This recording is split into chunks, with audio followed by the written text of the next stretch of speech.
네, 오늘은 누가복음 13장 22절에서 35절, 길지 않죠? 본문을 함께 묵상하도록 하겠습니다. 누가복음 13장 22절에서 35절 말씀입니다. 한 절씩 교독하겠습니다. 예수께서 각 성 마을로 다니사 가르치시며 예루살렘으로 여행하시더니 어떤 사람이 여짜오되 주여 구원을 받는 자가 적으니까 그들에게 이르시되 좁은 문으로 들어가기를 힘쓰라. 내가 너희에게 이르노니 들어가기를 구하여도 못하는 자가 많으리라. 집주인이 일어나 문을 한 번 닫은 후에 너희가 밖에 서서 문을 두드리며 주여 열어주소서 하면 그가 대답하여 이르되 나는 너희가 어디에서 온 자인지 알지 못하노라 하리니 그때에 너희가 말하되 우리는 주 앞에서 먹고 마셨으며 주는 또한 우리를 길거리에서 가르치셨나이다 하나 그가 너희에게 말하여 이르되 나는 너희가 어디에서 왔는지 알지 못하노라. 행악하는 모든 자들아 나를 떠나가라 하리라. 너희가 아브라함과 이삭과 야곱과 모든 선지자는 하나님 나라에 있고 오직 너희는 밖에 쫓겨난 것을 볼 때에 거기서 슬피 울며 이를 갈리라.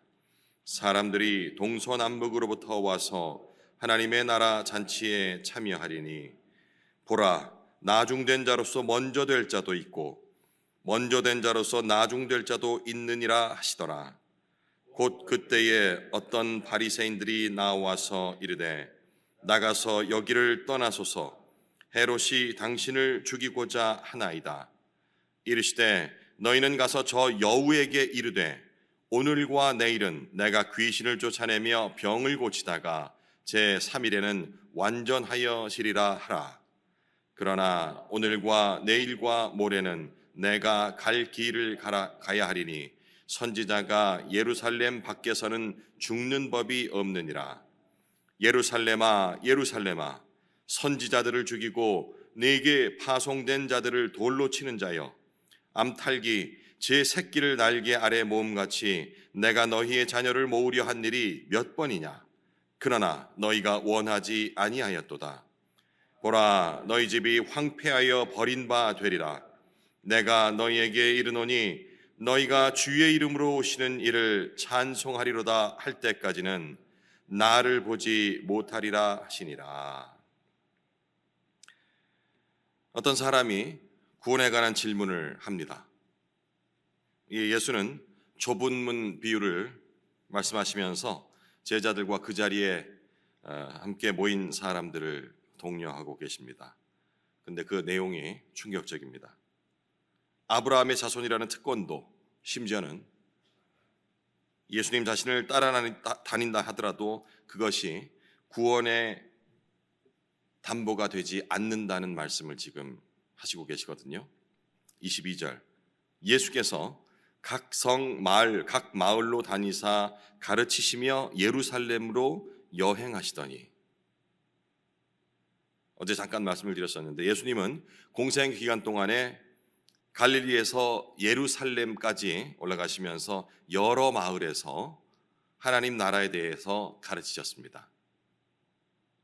아마도 많은 사람들이 예수님의 가르침보다는 병을 고치시고 또 귀신을 내쫓으며 죽은 자를 살리시는 기적 이것을 기억했지만 사실 이 모든 사역은 예수님께서 하나님 나라를 가르치시는 교육 방법의 일환이었다고 누가는 판단하고 있는 것 같습니다.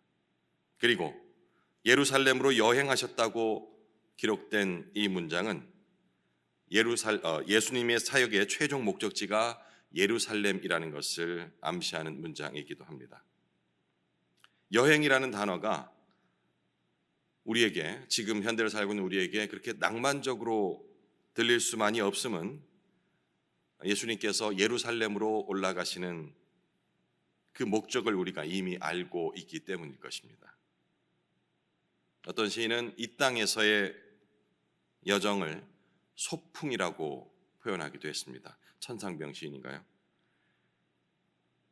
이제 이 땅의 삶을 마치고 하늘나라에 가서는 소풍 잘 다녀왔습니다라고 말할 것이라고 고백을 했는데, 예수님께서 예루살렘으로 여행하셨다라는 그런 표현에서 예수님께서 걸으신 그 십자가의 길에 대한 여러 가지 의미들을 어제 개인적으로 좀 생각을 해봤습니다. 기쁨도 있고, 또 인간적으로 생각하면 너무 안타깝고 슬프기도 하고, 또 그 목적을, 걸어가신 목적을 생각할 때에 내가 이 땅의 삶을 허투루 살아서는 안 되겠다라는 또 다짐의 시간이 되기도 하고, 어쨌든 이 여행이라는 단어를 통하여서 우리가 여러 가지를, 예수님의 이 걸어가신 길을 누가가 여행한다라고 표현하는 부분이 참 많은 것을 생각해 하는 구절이 아닌가 싶습니다. 이어지는 23절에서 30절까지는 보통 좁은 문 비유로 많이 접하신 본문이 되겠습니다. 다시 읽지는 않겠습니다. 당시 유대인들은 자신의 뿌리가 아브라함으로부터 출발을 했고, 하나님께서 아브라함에게 하신 그 약속에 근거해서 자신들은 모두 하나님 나라에 들어갈 것이라, 이른바 천국에 들어갈 것이라 믿고 있었습니다. 그리고 지금 예수를 따르는 무리들 중에는 자신들이 유대인이기 때문에 아브라함의 자손일 뿐만 아니라 거기다가 예수님까지 하나님의 아들이라 믿고 따르고 있기 때문에 이중 안전장치를 다 준비한 것으로 그렇게 생각하는 사람들이 있었는데, 그런 사람들에게 지금 청천벽력 같은 말씀을 하시는 겁니다. 지금 나와 함께 먹고 마시며 나의 가르침을 직접 들은 자들이라 할지라도 심판의 날 나는 너희가 누구인지 도통 모르겠다 말하시겠다라고 지금 그들에게 선포를 하고 계신 거거든요. 이 비유를 현대적으로 한번 적용해 보자면, 우리가 지금 이렇게 이 새벽 시간에 예배를 드리고, 또 주일에 예배를 드리고, 수요일에 그리고 각종 예배를 드리고 있고, 또 성경 공부를 하고 아름다운 지체들 간의 교제를 나누었다 할지라도 그러한 종교 활동만으로는 구원에 이를 수 없다라는 그런 적용을 또 해볼 수가 있겠습니다. 예수님을 부정했던, 기득권을 지키려고 했던 그 옛날 바리새인들, 종교 지도자들, 이렇게 적용했으기에는 크게 와닿지 않던 부분이 어떻습니까? 우리가 지금 이렇게 열심으로 예배를 드리고 성경 공부도 열심히 하고, 그들로 치면 율법입니다. 아름다운 친교를 나누고 있다 할지라도 이것이 그저 종교 활동으로 끝날 수 있다라는 얘기는 지금 오늘 본문 내용이 옛날 얘기가 아니라 아주 심각하게 우리에게 경고하는 말씀으로 들어야 한다라는 의미도 됩니다. 믿음의 자손이며 자신들의 시조인 아브라함과 그의 계보를 잇는 이삭과 야곱, 그리고 그 뒤를 이어 하나님께 회개하기를 촉구했던 선지자들은 하나님 나라에 있을지라도 그 뒤를 당연히 자신들이 따라갈 것이다 라고 믿고 있는 너희들의 자리는 하나님 나라 안이 아니고 바깥이 될 것이라고 경고를 하고 있는 것입니다. 또한 하나님 나라의 입성이 선택된 민족이 순차적으로 들어가는 것이 아니고 동서남북 어디서나 민족의 구분 없이 오직 예수님의 복음을 받아들인 자만이 들어가게 될 것인데, 그 순서 또한 순차적인 것이 아니다. 먼저 믿은 사람이 먼저 들어가고 나중 믿은 사람은 어쩌면 자리가 없으면 못 들어가는 것이 아니고, 순차적인 것이 아닌 먼저 된 자가 나중되고 나중된 자가 먼저 될 수 있다라는 말씀까지 하고 계신 겁니다. 이렇게 수시로 예수님께서 구원은 혈통이 아니고 믿음과 순종에 달려 있다고 말씀하시면서 이방인들을 포함한 모든 민족에게 그 문이 열려 있다라는 말씀을 지속적으로 하고 계신 것을 우리는 이렇게 매일 아침 묵상을 통해서 보고 있습니다. 그럼에도 불구하고 이 초기 기독교 공동체에서 그것도 예수님의 직계 제자들이라 불리는 그들이 이방인을 대함에 자유롭지 못하고 배타적이었던 것을 우리는 성경을 통해서 또 알 수가 있습니다.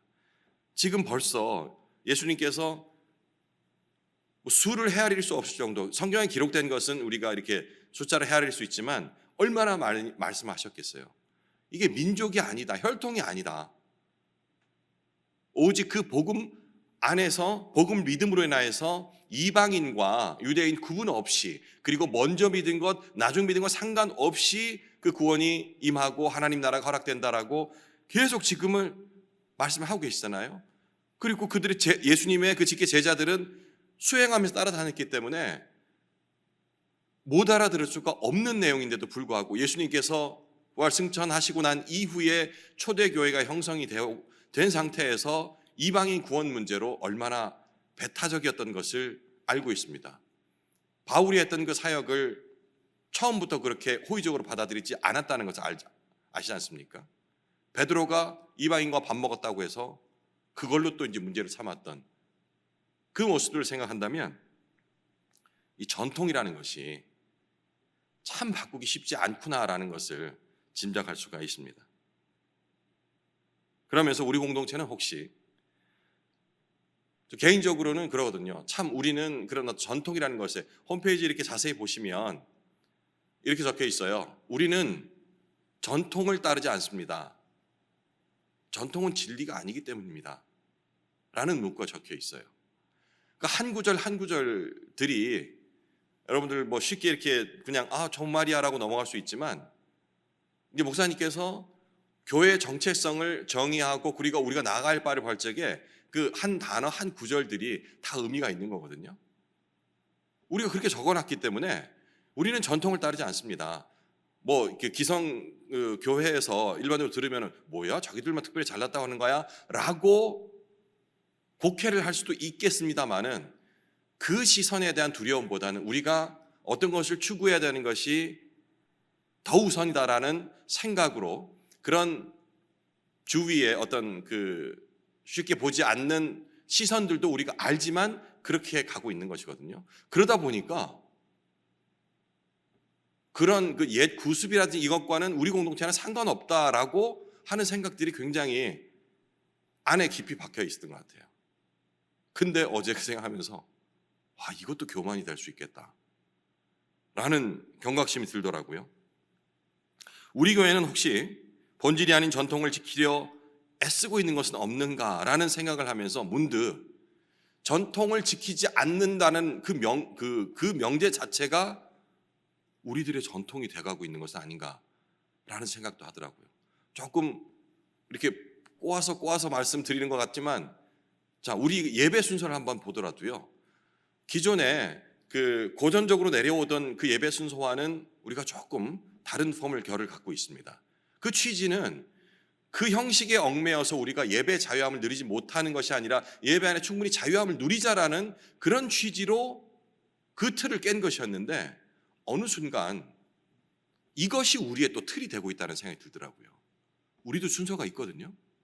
단지 고전적인 전통적인 예배 그 순서와 다르다 뿐이지 우리 나름만의 또 이것이 되고 있는 거예요. 이것이 10년, 20년, 30년이 되면 여기서 자라왔던 우리 밑에 있는 세대들은 이것이 또 전통이 돼버리는 거예요. 이렇게 하지 않으면 뭔가 어색하고, 제가 지금 이렇게 말씀을 쭉 이어나가는 이유는 이 단어를 지금 설명드리려고 하는 거예요.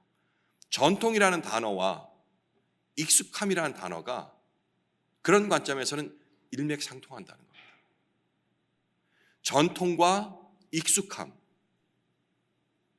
지금 이들이 우리가 지금 전통이라는 단어로 하다 보니까 우리와는 좀 다른 것처럼 느껴지지만 우리도 익숙함을 추구하지는 않습니까? 익숙한 예배 순서, 익숙한 찬양, 조금 뭐 다른 것을 변화를 주려고 할 적에 일단 거부감이 먼저 드는 것, 이것이 바로 전통을 그토록 지키려 하던 이 유대인들의 습성과 다르지 않다는 것입니다. 이 익숙함이라는 것은 또 다른 습성을 갖고 있는데 안주하려고 한다는 겁니다. 그대로 머물려고 한다는 것, 변화를 하지 않으려고 한다는 것, 전통부터 시작해서 여기까지 조금만 생각하면 충분히 개연성 있게 이어져 오는 습성이라는 것을 우리가 알 수가 있습니다. 이렇게 되면 아침마다 새롭고 예레미야 애가의 그 나라가 망한 그 가운데에서 발견했던 그 섭리, 아침마다 새롭고 늘 새로운 그런 창조의 섭리를 하나님께서 주시는 그 감동을 그저 반복되는 형식으로 격하해버리는 안 좋은 힘을 갖고 있습니다. 안주하려는 것이요. 우리가 신앙의 익숙함을 경계해야 되는 그러한 이유이기도 합니다. 다시 본문으로 돌아가서 무리 가운데 몇몇 바리새인들이 나와 예수님께 경고의 말을 합니다. 31절, 곧 그때에 어떤 바리새인들이 나와서 이르되 나가서 여기를 떠나소서, 헤롯이 당신을 죽이고자 하나이다. 이게 좋은 의미에서 경고를 하는 건지, 이 말 자체는 경고인 것 같은데 얼른 피하라는 얘기 같은데, 이 바리새인들이 예수님을 좋아하지 않았다는 점을 고려한다면은 그들이 이 예수님을 보호하려는 의도로 이런 말을 했을 가능성은 좀 낮을 거라는 생각이 좀 듭니다. 하지만 요한복음에 또 보면은 바리새인 니고데모를 기억하시죠? 이 니고데모를 보면은 또 일부 바리새인들 중에는 예수님께 우호적인 그런 사람들이 있을 수도 있겠다라는 또 생각이 들기도 하고요. 그래서 그들 중 일부가 예수님이 위험에 처할까 걱정하면서 이렇게 경고했을 가능성을 아주 배제하기는 좀 힘들긴 하지만, 전체적인 복음서의 흐름을 본다 한다면 바리새인들이 예수님을 적극적으로 돕는 모습보다는 적대적인 태도를 보이는 경우가 훨씬 많았기 때문에 오늘 지금 읽은 이 경고가 단순한 예수님을 보호하기 위한 경고라는 해석보다는 다른 목적이 있었지 않았을까라는 추측을 하는 것이 훨씬 더 합리적일 것 같습니다. 지금 이 바리새인들이 말하는 헤롯은 여러분 잘 아시는 세례 요한을 죽인 그 헤롯입니다. 유대인에 대해 좋지 않은 감정을 갖고 있으면서 동시에 또 이 유대인 지도자들과는 정치적으로 결탁을 해서 그들을 통해서 유대인 백성들을 효과적으로 통제하려는 그런 정책을 피고 있었거든요. 그러니까 지도자들의 위치에 있는 이 바리새인들, 중간 지도자의 위치에 있는 바리새인들의 입장에서는 예수님께서 자기들이 있는 그 갈릴리 지역에서 근처에서 계속 활동을 하면서 이제 바리새인들의 위선들을 계속 지적을 하잖아요. 그러니까 이 자신들의 권위를 떨어뜨리는 이 모습이 불편했을 겁니다. 불편했습니다. 또한 예수님의 활동을 직접적으로 이렇게 제압하지 못하는, 왜냐하면 그들은 율법을 알고 있는 사람들이기 때문에 율법의 잘못된 것들을 얘기할 적에 반박할 수 있는 자료가 없었거든요. 그래서 예수님을 직접 통제하지를 못했던 거예요. 그 모습을 만약에 헤롯이 보고서 야 니네들 이거 중간에 그 완장 한 장씩 채워줬는데 역할을 제대로 못하네? 하고서 불똥이 튈 수도 있는 그런 상황인 거죠. 그러니 조마조마한 거예요. 이 예수님께서 거라사 지역을 방문하실 적에 거기에 있던 군대 귀신 들린 자를 쫓아내는 그 상황 기억하시죠? 그 사건. 그때 그 지역에 있던 주민들이 어떻게 했습니까? 예수님 보고 고맙다는 얘기 안 하고 우리 마을을 제발 떠나라고. 그게 기억나시죠? 그 심리랑 같은 것 같아요. 이 바리새인들이 지금 갈릴리 지역에서 계속 예수께서 이 복음을 전하면서 그들이고 바리새인들의 그 위선들을 조심하라 하고 그 얘기를 자꾸 하고 다니. 이게 헤롯의 귀에, 그러니까 헤롯이 직접 명령을 냈다는 얘기는 없어요. 어쩌면 이들이 예수님 겁주려고 헤롯이 당신을 죽이려고 한다라는 얘기를 지어냈을 수도 있거든요. 물론 나중에는 그렇게 될 수 있겠지만 지금 이 말을 전할 당시에는 실제적인 명령은 없었을 확률이 높아요. 그럼에도 불구하고 도와주는 척하면서 한 것은 그 거라사 지방 사람들이 예수님 보고 아이고 다 좋은데 돼지도 쓸데없이 2,000마리나 죽이고 막 피해도 크고, 그리고 다른 어떤 피해들, 그들이 믿고 있던 그 다신적인 종교들, 이걸로 인해서 해코지 당할까 봐 빨리 그냥 떠나라고, 고맙다는 얘기보다 이런 심리가 훨씬 더 컸을 것 같아요. 그러니까 위하는 척하면서 만약에 예루살렘이 목적지를 했으니까 예루살렘을 가버리고 나면은 자기들이 구역이 아니거든요. 갈릴리 구역이 아니니까 헤롯 왕으로부터의 어떤 그 불똥들이 자기들에게는 튀지 않을 거라라는 그런 생각들이 계산이 있었겠죠.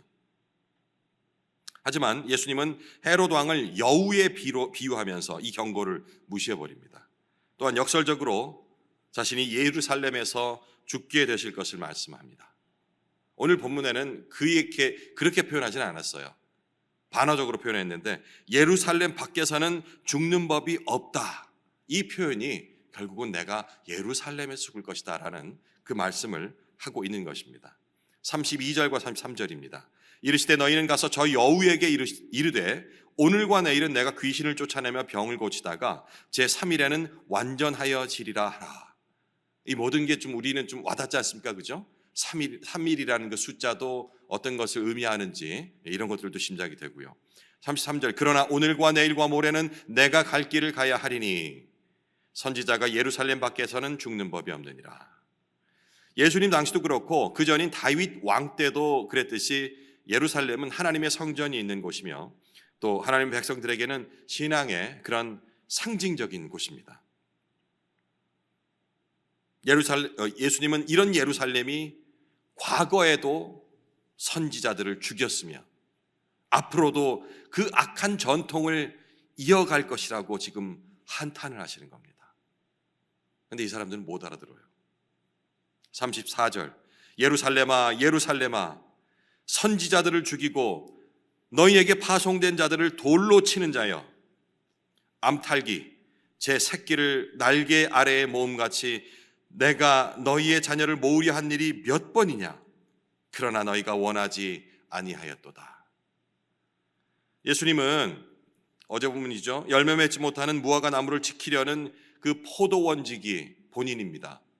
예수님 자신입니다. 이 비유를 통해서 자신의 애타는 마음을 표현을 했었는데 오늘은 암탈기 새끼를 보호하는 그 모습을 통해 자녀들을 품으려는 그 어머니 심정으로 그들을 품으려 했지만 예루살렘이 그 사랑을 거부했다고 안타까운 마음을 지금 토로하고 계시는 겁니다.